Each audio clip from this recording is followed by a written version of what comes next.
Let's look at some applied calculus now. So the dimensions of a promotional soda can are as follows. So we given here the height of the soda can here as 50 minus x, and the radius of the soda can here is given to us as being x. So show that the volume of the soda can is given by V is equal to 50 pi x squared minus pi x cubed. Right, where do we start? They're asking us here for the volume, and we need to identify what shape this is.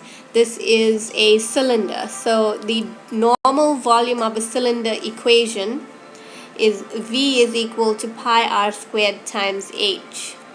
This is the volume of a cylinder formula, and we need to substitute whatever we can in here to make it applicable to this problem. So we have the radius. Instead of r, I can substitute x because the radius is given to me as being x. Instead of h, which is the height, I can substitute 50 minus x because this here is the height of the cylinder. If I open this out, I'll end up with v is equal to pi x squared into 50 minus x, like that.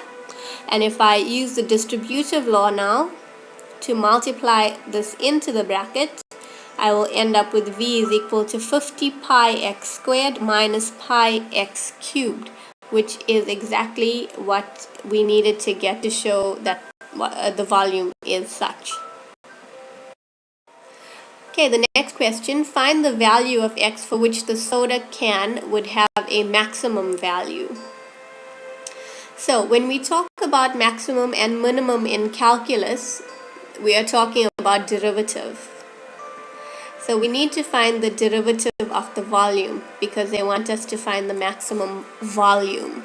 So derivative of volume will be 100 pi x minus 3 pi x squared. That's simple. That's just using the rules to find the derivative from the volume equation from in the previous question. So equate the volume now, the derivative of the volume, to 0, and you're going to attempt to solve for x. So 0 is equal to 100 pi x minus 3 pi x squared. I can pull out pi x as a common factor here. If I pull out pi x as a common factor, I'll be left with 100 minus 3x inside my bracket. I'll take each part of this equation now, and I'll equate it to 0 and solve for x.